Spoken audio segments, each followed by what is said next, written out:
సర్వాధికారియు నిరంతర స్తోత్రార్హులైన యేసుక్రీస్తు నామములో షాలేం పెంతెకొస్తు ప్రేయర్ మినిస్ట్రీస్ తరపున మీ అందరికీ శుభాభివందనాలు.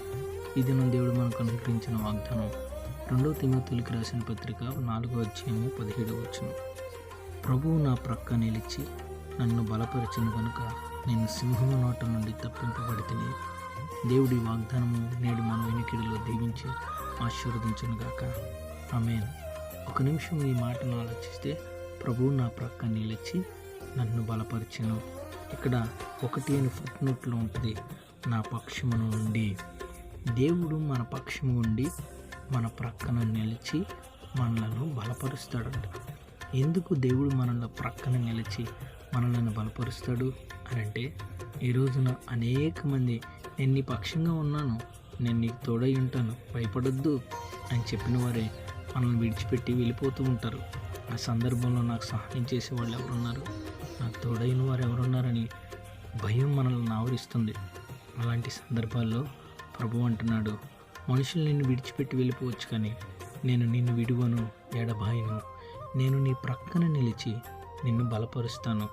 యెషయా గ్రంథం 40వ అధ్యాయం 29 నుండి 30 వచనాలు చూస్తున్నట్లయితే, సొమ్మసిల్లిన వారికి బలమిచ్చేవాడు ఆయనే, శక్తిహీనులకు బలాభివృద్ధి కలిగి చేయవాడు ఆయనే.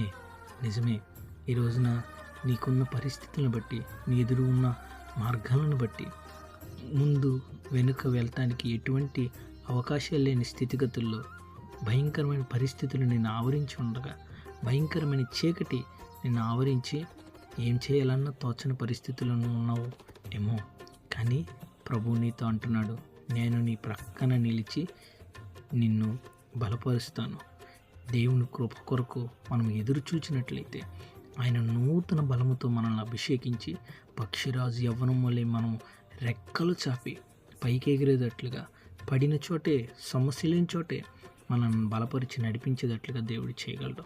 అట్టి కార్యము దేవుడు మన జీవితాల్లో జరిగించి, ఆయన కృపగలిగిన హస్తము దేవుడి దినం మనకు అనుగ్రహించి, ఆయన మన ప్రక్కన నిలిచి మన ప్రతి అవసరతలో, మన ప్రతి విషయంలో మనకు తోడుగా ఉండి నడిపించలాగన చిన్న ప్రార్థన చేద్దాం. ఉన్నతిగా మహిమగల రాజా, నీ బంగారు పాత్రలకు వందనాలు. ఈ ఉదయకాల సమయంలో మీరు మాకు ఇచ్చిన ఈ వాగ్దానాన్ని బట్టి నీ సన్నిధిలో ప్రార్థిస్తున్నాం. మీరు మా ప్రక్కన నిలిచి అయ్యా మమ్మల్ని బలపరచండి.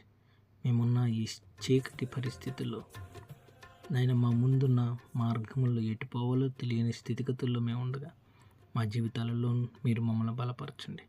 మా ప్రక్కన మీరు నిలవండి, మా తోడుగా మీరుండి నడిపించండి. ఏదైనా అంతట్లో చేసిన పనుల్లో, రాకపోకల్లో, ఉద్యోగాల్లో, బిడ్డల చదువుల్లో, ప్రతి విషయంలో మీరు మాకు తోడుగా నీడగా ఆశ్రయదుర్గము ఉండి మమ్మల్ని నడిపించండి. ఏదైనా అంతట్లో నీ దయగలిగిన హస్తము, నీ కృప మాకు తోడుగా ఉంచి మీరు మా పక్కన ఉండి మీరు నడిపించండి. ఏదైనా శుభకార్యములు అలాగే శుభ దినాలు జరిపించుకుంటుండగా ప్రతి విషయంలో మీరు తోడుగా ఉండి సంవత్సరం అంతట్లో నీ దయా కిరీటం తోడుగా ఉంచి నడిపించమని, ఈ దినమంతట్లో మీరు మా ప్రక్క నుండి మీరు నడిపించి మమ్మల్ని బలపరచమని, నీ దయగలిగిన హస్తం చేతికి మమ్మల్ని అందరిని అప్పగించుకుంటాం. మీరు మాత్రమే మహిమ ఘనత ప్రభావం పొందుకున్నామని నజరేయుడైన యేసుక్రీస్తు నామములో అడిగి వేడుకున్నాము తండ్రి. ఆమేన్.